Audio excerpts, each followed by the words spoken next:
Salut à toi, bienvenue dans cette formation pour découvrir 10 manières en fait de trouver des clients, tout simplement. Puis tu vas voir certaines d'entre elles peuvent t'apporter une centaine de prospects là, d'un coup.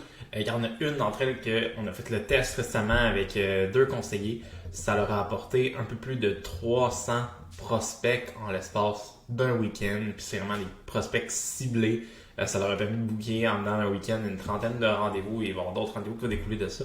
Donc, tu vois, il y a des manières que ça ressemble un peu plus. En tant que CSF, tu peux travailler avec ton unité de service, acheter des leads, faire des poupons, des concours, des kiosques. Il y a plein de méthodes, avoir des références, etc. Mais moi, je suis là pour te montrer les méthodes qui sortent de la boîte carrée, qui sortent de l'ordinaire, puis que tu peux mettre en place, puis qui peuvent vraiment être très, très, très profitables auprès aussi de ta clientèle cible, apporter un moyen de te démarquer, puis c'est juste te donner des idées, brainstormer, parce que ça peut être un challenge en tant que CSF d'avoir suffisamment de rendez-vous, puis souvent il est up and down, puis il y a beaucoup de conseillers qui ont de la difficulté de passer le cap du 10, du 15 rendez-vous, fait comment est-ce que tu fais ça? Comment est-ce que tu peux arriver à générer des rendez-vous de manière stable, donc générer des ventes de manière stable, ce qui t'amène après ça à pas stresser avec tes finances, ce qui t'amène à pouvoir avoir le style de vacances que tu veux, à avoir le temps que tu veux avec ta famille, et ainsi de suite. Puis ça, au final, c'est une partie de pourquoi tu as commencé dans cette carrière-là, probablement. C'était pour la liberté, l'autonomie que ça allait te procurer. Et bien, ça passe par le fait de trouver des clients. Donc, on va commencer par les 4 questions à se poser quand tu veux trouver des clients. Bien, la première chose, il faut que tu te demandes, c'est bien beau de voir aller pêcher du saumon, mais est-ce que tu sais où aller le pêcher du saumon? Fait que, où est-ce que tu peux trouver tes clients? Puis là, je veux un astérisque cible, OK? Faut que tu aies une clientèle cible. Si tu t'adresses à tout le monde, ben, ce qu'il va faire, c'est que tu tombes exactement dans le même panier que tous les autres CSF, puis ton message va t'être dilué. Tout simplement, les gens n'entendront pas, ne te verront pas. OK? Fait que tu veux pas plaire à tout le monde, tu veux plaire à un certain type de personnes en particulier. Fait que à quel endroit est-ce que tu peux trouver des clients? C'est la première chose à te demander. OK? Puis on va regarder certains endroits par rapport à ça. Ensuite, où est-ce que tes clients vont pour progresser, obtenir de l'aide et trouver des solutions pour leur plus gros challenge. Que ça ait rapport avec les solutions que tu apportes ou non, ça n'a pas d'importance, c'est où est-ce qu'ils vont tes clients pour trouver des solutions puis demander de l'aide. Puis c'est à ces endroits-là que tu vas pouvoir les trouver assez facilement. Ensuite, à qui puis-je parler pour générer plus d'opportunités de créer des clients? Donc, est-ce qu'il y a des gens que tu peux pouvoir te lier d'amitié avec eux, etc. Puis sans avoir d'attente, mais que finalement, ça ait des retombées pour toi. Ensuite, qui serait un partenaire, dans le fond, pour échanger des clients? Un partenaire d'affaires qui est complémentaire, qui fait quelque chose de complémentaire à toi, qui fait peut-être complètement autre chose que toi, mais que vous avez la même clientèle cible. Donc ça, c'est les 4 questions à se poser.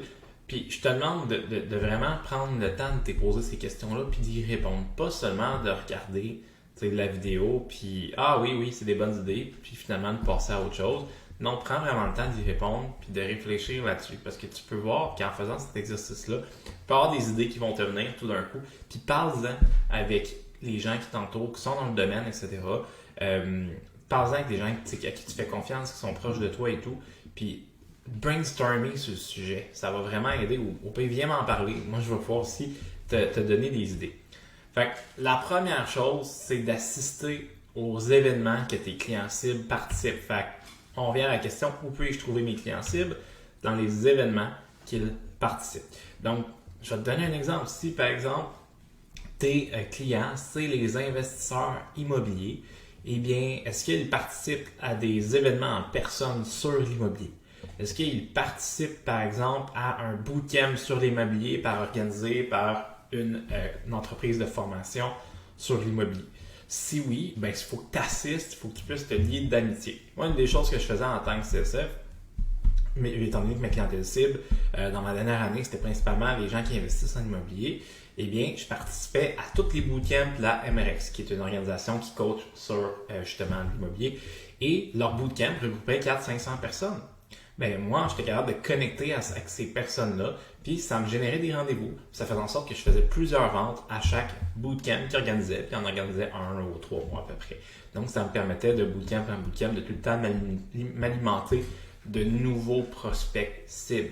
Donc, est-ce qu'il y a des événements, ça se peut que ta clientèle cible, il y a des événements sportifs pour progresser dans leur sport. Par exemple, c'est un type de personnes qui sont sportifs, peu importe. Fait que dans quel type d'endroit ils vont chercher à progresser? Okay? Dans quel type d'événement ils vont chercher à aller participer pour progresser? Fait que ça, pose-toi la question, fais-toi une liste. Puis comment est-ce que tu peux trouver ces endroits-là? Ben, pour trouver les événements, tu peux aller sur Eventbrite. Fait que Eventbrite, tu vas avoir plein d'événements, que ce soit business, whatever it is. Puis tu peux acheter des billets, puis ça va coûter peut-être 30, 40, 50 pièces, mais tu vas avoir l'occasion de pouvoir participer à un événement. Okay? Ensuite, il y a des groupes Facebook que souvent, il va y avoir des événements qui affichent. Okay? Il y en a en ligne, il y en a en virtuel. Il y a des formations que tu peux faire.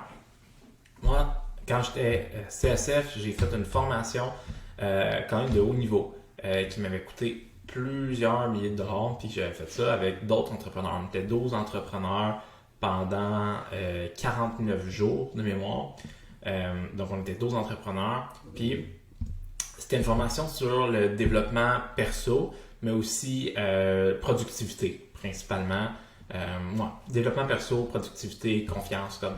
Puis, ça m'a donné l'occasion, étant donné que c'était une formation à plusieurs milliers de dollars, de connecter avec des gens qui avaient des sous. C'était tous des entrepreneurs, c'était tous des gens d'affaires qui avaient des business qui généraient jusqu'à 30 millions de chiffres d'affaires annuels. Donc, j'ai pu connecter avec ces gens-là, me lier d'amitié, puis ça m'a énormément aidé dans justement ma business, puis ça a pu me faire passer à un prochain niveau. Après ça, il y a tous les contacts qui sont venus de ça, qui ont découlé de ça, que c'était une source de référencement incroyable. Mais ça, si j'avais pas participé à ça, j'aurais pas pu avoir ça. Fait qu'exemple, le 8 000 $ investi dans cette formation-là, qui m'a rapporté, par exemple, 80 000, si c'est un retour de 10 fois sur investissement, on s'entend, ça vaut la peine. Ensuite, il y a les bootcamps, comme je parlais. Donc, un bootcamp, ça peut coûter peut-être 100$, 50$, ça peut être même gratuit. Mais il y a toute ta clientèle cible qui est là. Fait que ça, c'est super important dans certains bootcamps, si ta clientèle cible fait ce genre d'événement-là ou participe à ce genre d'événement-là, en fait, tu peux aller les chercher là. Ensuite, méthode 2, c'est d'apporter ton expertise aux endroits où tes clients idéaux se réunissent. Fait qu'exemple, si tes clients idéaux, c'est l'investisseur immobilier, ils sont dans des groupes Facebook. Si, exemple, tes clients idéaux, c'est, là, on va dire n'importe quoi, les esthéticiennes, ils sont sûrement à un endroit en particulier. Puis, est-ce que tu peux apporter ton expertise auprès d'eux? Puis, tout dépendamment, si tu peux faire ça en virtuel, tu peux faire ça en personne, mais il y a différentes méthodes. Exemple, tes clients idéaux, c'est des professionnels, des carriéristes. Est-ce que tu peux aller dans un coworking space? Là, je donne des idées. Dans un coworking space, puis tu pourrais proposer à la personne qui gère le coworking space de venir faire une présentation de 30 minutes, 1 heure sur les finances en tant que travailleur autonome ou en tant qu'entreprise, puis les enjeux, puis les préoccupations, puis les stratégies. Puis venir faire ça, à donner de la valeur, puis ça va donner de la valeur pour le coworking space, qu'il organise ce genre d'événement, puis de venir, c'est ça, de pas charger, c'est gratuit, puis tu viens faire ta présentation. Bien là, tu viens de faire une présentation, peut-être une dizaine, une vingtaine de personnes d'un coworking space. Puis ça, il y en a plein tout partout dans ma région, il y en a à Laval, il y en a à Montréal, il y en a plein partout. Fait que c'est des gens de tout domaine qui louent des bureaux dans un même bureau. Puis il peut y avoir un avocat, il peut y avoir un fiscaliste, il peut y avoir par exemple quelqu'un qui est en marketing, etc. Puis ils ont chacun leur petit cubicule, ainsi de suite. Il y en a qui ont des bureaux fermés. Puis toi, tu peux aller donner une présentation là. Souvent, il y a des aires communes, cuisine commune, une salle de jeu commune, ainsi de suite. Puis toi, tu peux aller là. Est-ce que tu peux entrer dans un cercle privé puis venir donner justement ton expertise dans ce cercle privé-là? Est-ce qu'il y a, exemple, il y a une chambre des commerces que tu pourrais peut-être t'intégrer puis pouvoir justement apporter certaines choses, ou un groupe d'entrepreneurship, peu importe, tout dépendamment de ta clientèle cible, il faut que tu saches déterminer ça. Donc, c'est d'apporter ton expertise aux endroits où tes clients idéaux se trouvent. Ensuite, ça, c'est une méthode que j'ai utilisée comme conseiller, que j'ai utilisée aussi dans mon ancien domaine en vente. Et c'est l'invitation, déjeuner, souper, peu importe. Souvent, ça t'aide à déjeuner parce que au final, ça revient un peu moins coûteux qu'un gros souper, une bouteille de vin, et ainsi de suite. Fait que l'invitation à déjeuner. Fait que, à l'époque, quand j'étais en marketing relationnel, on invitait les gens à déjeuner souvent. On se regroupait à 10, 15, 20 personnes dans un restaurant. Puis on était, mettons, 2, 3 dans le business. Puis on faisait une présentation aux 10-15 personnes pendant le déjeuner. Puis on expliquait ce qu'on faisait et tout. Puis de ça, on était capable de faire tout le temps quelques clients, quelques ambassadeurs. Mais c'est la même chose en tant que CSF, j'ai fait la même chose. J'invitais des gens à aller comme dîner, aller déjeuner, aller souper parfois. Puis je connectais avec eux. Puis ça m'a permis de réaliser des belles ventes grâce à ça. Pourquoi? Parce que tu connectes avec la personne, tu jases avec, puis à un moment donné, elle te partage certaines choses. Puis définitivement, tu tombes sur le sujet des produits services financiers, de ce que tu fais, puis comment tu aides et tout. Puis finalement, la personne elle se rend compte que tu es en mesure de faire des choses pour elle. Fait qu'après ça, tu es capable de prendre un rendez-vous vraiment plus formel où tu rencontres la personne pour spécifiquement ce sujet-là. Donc ça, t'invites tous tes clients cibles à aller déjeuner, à aller manger, ben ça va te permettre de pouvoir connecter avec eux et bâtir une relation tranquillement, pas vite. Fait que, ensuite, la méthode 4, tu peux faire la liste de tes 100 clients de rêve. OK? Souvent, quand on commence dans le domaine, on se fait demander de faire une liste des 100 amis qu'on a. Mais là, je te demande de ne pas faire une liste de tes 100 amis, connaissances que tu as. C'est vraiment une liste de tes 100 clients de rêve. Peut-être qu'on va dire 100, c'est beaucoup, mais on stipule. Tu prends tous les gens que tu travailles comme clients avec ces... Ah wow, j'aimerais tellement savoir cette personne-là comme client. Mets-les sur ta liste. Puis après ça, il faut que tu trouves un moyen de pouvoir connecter avec eux. Fait que, comment est-ce que tu peux te rendre utile? Fait que je vais te donner un exemple. Moi, il y avait quelqu'un que je voulais vraiment qu'il puisse... On était dans la même organisation, mais il était super occupé, pas beaucoup de temps pour coacher et tout. Okay? Et je voulais avoir du coaching, du mentorat de lui. Fait que qu'est-ce que j'avais fait? C'est que quand il faisait des événements en personne, okay, quand on faisait des conférences, okay, ben, je me proposais tout le temps. Je me proposais tout le temps pour aider à l'organisation, à monter la salle, placer les chaises, monter la table, être lui qui s'occupe de la musique, être lui qui anime, etc. Puis ça, ben, ça faisait en sorte que j'y rendais service. Puis après ça, ben, indirectement, il est venu m'allouer plus de temps pour m'aider. Okay? Ben, toi aussi, tu peux faire la même chose. Tu peux connecter avec des gens. Tu peux te faire remarquer. Exemple, là, tu as quelqu'un là, que tu aimerais bien avoir comme client, puis il vient de lancer son entreprise ou il vient de lancer un nouveau produit dans son entreprise. Ben, tu vas l'aider à promouvoir son produit. Tu vas en parler. Après ça, exemple, s'il organise un événement ou quoi que ce soit, tu vas demander de participer. Ou exemple, si toi tu fais un podcast, je sais pas, ben, tu peux lui dire « Hey, j'aimerais ça te recevoir sur mon podcast pour te permettre, ça pourrait te donner de la visibilité. » Peu importe. Fait que tu vas trouver des moyens de lui rendre service, puis après ça, tu vas pouvoir lui faire une offre irrésistible. Puis ton offre irrésistible, ben ça, c'est oui les produits, les services que tu vends, mais c'est pas ça que tu vends, c'est le résultat que tu vends. Puis c'est aussi l'accompagnement que tu fais. Qu'est-ce qui est inclus? C'est quoi quand la personne démarre avec toi, qu'est-ce qui se passe? C'est quoi qui arrive quand elle décide de devenir ton client? Est-ce qu'elle a accès à un groupe de réseautage privé et exclusif? Est-ce qu'elle a accès à différents partenariats d'affaires, des spécialistes pour elle qui peuvent l'aider? Est-ce qu'elle a accès à des outils gratuits, des ressources, des choses qui vont l'aider, même si toi, t'es occupé, etc. Ben, il y a quand même des outils pour l'outil l'aider. Fait que ça fait partie de ton offre irrésistible. Okay? Ensuite, il y a ta méthode 5, c'est l'invitation aux anciens clients. Fait que, il y a tellement d'unités de service qu'il y a de l'argent qui dort là-dedans, c'est incroyable. Tu as beaucoup de clients. Puis ça, c'est de lancer des courriels, des invitations. Tu peux tout simplement faire ça avec un beau courriel que tu peux t'adresser à eux au sujet, puis leur parler, leur demander si ça se passe toujours bien depuis la dernière fois que vous êtes rencontrés, etc. Puis tu fais une offre spéciale, comme quoi que tu t'offres des consultations gratuites de mise à jour, plus aussi, ben, il y a une nouveauté qui est sortie, il y a quelque chose de nouveau, une nouvelle stratégie, une nouvelle méthode, peu importe, que tu peux leur expliquer puis leur parler, puis potentiellement, eux pourraient acheter. Fait que si, exemple, tu as parlé juste d'assurance vie à un client, tu n'as jamais parlé de la stratégie avec la maladie grave, avec le remboursement des primes flexibles, ben à ce moment-là, tu peux définitivement parler d'un concept qui s'appelle l'épargne santé, puis que tu offres justement des consultations gratuites à ce sujet-là, puis que l'offre spéciale va durer pour un temps limité, ainsi de suite. Donc ça, c'est de retourner vers tes anciens clients. Après ça, méthode 6, c'est la recommandation. Fait que, la recommandation, c'est de demander, déjà, quand tu peux automatiser ça très bien avec Booking ou Calendly. Booking, je ne suis pas sûr, mais Calendly, je suis certain. Tu peux automatiser simplement que quand une rencontre finit, qui est une rencontre de conclusion, fait que tu as vraiment là, aidé le client, tu as vendu un produit, etc., tu l'as aidé.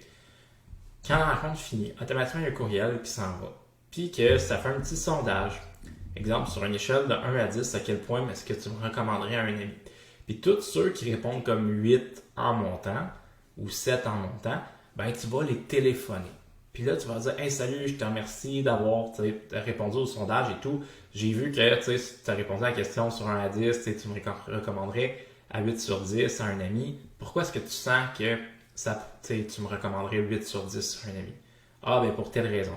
Super. Puis là, tu peux demander, dans le fond, l'objectif sans aller dans le détail du script, là, mais l'objectif, c'est que tu peux demander la référence comme ça. Fait que tu viens de systématiser une partie de ton processus de référencement. Aussi juste le demander en ligne, c'est pas aussi, mais automatiquement ça va s'envoyer, puis il y a certaines personnes qui vont répondre, puis tu vas être en mesure après ça de prospecter pour avoir des recommandations qui sont stimulées, je peux dire. Ensuite, méthode 7, l'offre spéciale. Fait qu'à tout moment, exemple, tu peux faire surtout avec certaines périodes clés, ok? Le REER, mettons, quand c'est le temps des REER, mais tu peux monter un offre spéciale, ok? Puis donner un nom à ça. Quand c'est le temps du retour des classes, tu peux monter une offre spéciale pour générer justement des rendez-vous.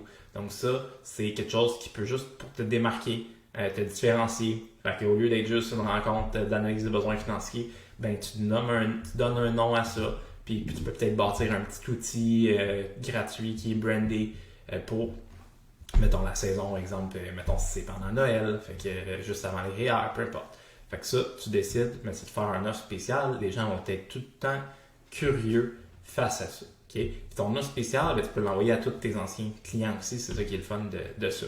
Ensuite, il y a la publicité. Fait que tout ce qui est au niveau de la publicité en ligne. Fait que ça se peut que tu en fais, ça se peut que tu n'en fais pas, mais pour te générer des leads. Puis ça, c'est quelque chose qui fonctionne énormément. Moi, j'ai roulé là-dessus dès la fin de ma première année. J'ai commencé à faire de la publicité.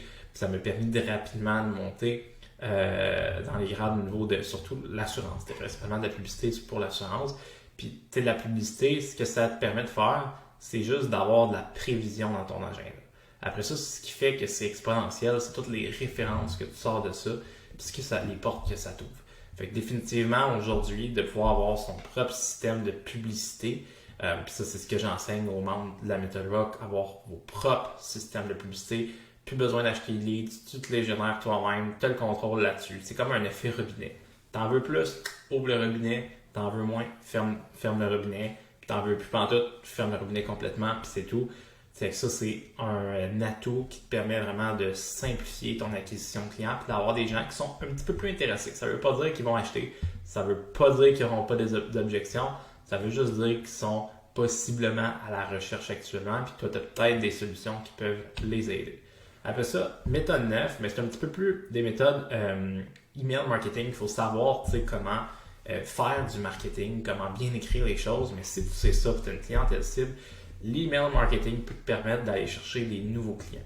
Moi, parfois, avec du email marketing, je peux aller chercher un 3, 4, 5 000 $ de commission juste avec un courriel. Encore aujourd'hui, quand j'envoie des courriels, des fois, je peux générer un 2, 3 000 de vente, de commission en l'espace d'une journée juste à cause d'un courriel. Donc ça, c'est pas à négliger. Si tu te bâtis une bonne liste de courriels, tu peux vraiment faire de la belle business avec ça. Puis ça se bâtit au travers des aimants à clients. Puis ça, je vais en parler dans des petites méthodes bonus que je te donne à la fin de c'est quoi un lead magnet, un aimant à client. Méthode 10, je pense que ça, je t'apprends rien de nouveau du cold call. Fait que tu peux faire du cold call d'entreprise. Tu peux cold caller aussi, plus exemple, si tu vas chercher au registre foncier tous les propriétaires de maisons pour faire l'assurance hypothécaire. Tu peux aller chercher dans les chambres de commerce ou tout simplement au niveau des villes, des fois il y a des associations, etc. Tu as le numéro des business, etc. Fait que tu peux faire du cold call. Ce qui fonctionne mieux de nos jours, c'est vraiment du cold call en entreprise, puisqu'on s'entend que le bottin téléphonique commence à être un petit peu... il y a de moins en moins de gens qui ont en fait le téléphone dans la maison. Fait que c'est plus les cellulaires maintenant. Fait qu'il y a ça que tu peux faire. Puis méthode bonus, 2 méthodes bonus, mais qui demandent que je pourrais pas comme passer mon temps passer des heures à expliquer ça aujourd'hui parce que c'est plus complexe. Puis je pense que si je dévoilerais tout ça, je pense que mon partenaire Alex m'en voudrait un peu. Fait que c'est la création de contenu organique. Okay? Donc, pour pouvoir te positionner auprès de ta clientèle cible, puis d'attirer des clients, puis de créer un entonnoir de conversion. Ça, c'est deux stratégies qu'on a mis en place avec deux gars dernièrement qui ont fait la formation ensemble, notre formation ensemble. Puis, tu vois, en dedans de l'espace d'à peu près 48-72 heures, ils ont généré 306 prospects, okay, qui sont dans leur clientèle cible en suivant vraiment des étapes au niveau de la création de contenu organique. Puis après ça, on a créé un entonnoir de conversion. Ça a généré 306 prospects. Puis il y a déjà actuellement une trentaine de rendez-vous au bout de 72 heures qui ont été pris. Puis c'est pas des rendez-vous comme pour avoir une discussion sur la santé financière, c'est vraiment des rendez-vous pour parler de stratégie, puis concrète, puis que les gens savent à quoi s'attendre. Donc c'est ultra qualifié, mais ça, c'est via des stratégies qui demandent un peu plus d'élaboration, plus de temps, plus de constance, mais c'est ce qui est le plus payant au final. Donc j'espère que tu as trouvé de la valeur dans ça, dans toutes les méthodes que je t'ai montrées. N'hésite pas de surtout brainstorm, prends le temps, okay, arrête-toi, fais pas juste écouter la vidéo, prends le temps de te poser les 4 questions du début, ok, ici. Où est-ce que tu peux trouver tes clients cibles? Où est-ce que tes clients ils vont pour progresser? Okay, puis trouver des solutions, de l'aide par rapport à leur challenge. À qui est-ce que tu peux parler pour générer plus d'opportunités, créer des clients? Est-ce que tu peux te faire des partenaires d'affaires stratégiques? Okay? Et tu as plein de méthodes ici que je t'ai montrées que tu vas pouvoir réécouter, mais diversifie ton acquisition client parce que dans les moments où c'est plus difficile puis qu'une méthode plante ou qu'elle fonctionne moins pour X raisons, mais il faut que tu ailles d'autres voies d'autoroute. Tu ne peux pas juste te fier d'avoir une voie d'autoroute parce que dès qu'il y a un arbre qui est cassé, qui est tombé, dès que la route est plus belle, ben automatiquement tout ralentit. Il faut que tu ailles d'autres voies à côté que tu peux ouvrir à tout moment, puis même d'avoir un 3 à 5 en même temps qui roule. L'important, c'est d'en avoir une ou deux qui sont de la prospection active, fait que c'est vraiment toi qui fais de A à Z. Puis le reste, il faut que ce soit passif, il faut que ça vienne vers toi, des référencements de différentes sources, des leads qui viennent directement dans ton entonnoir, etc. Donc, une à deux actives, puis le reste, tu y vas de côté plus passif. Fait que je te souhaite de très bonnes ventes, puis une bonne application des méthodes que tu souhaites appliquer. Ce n'est pas de toutes les appliquer, mais c'est d'en sélectionner qui fit avec toi. Ciao!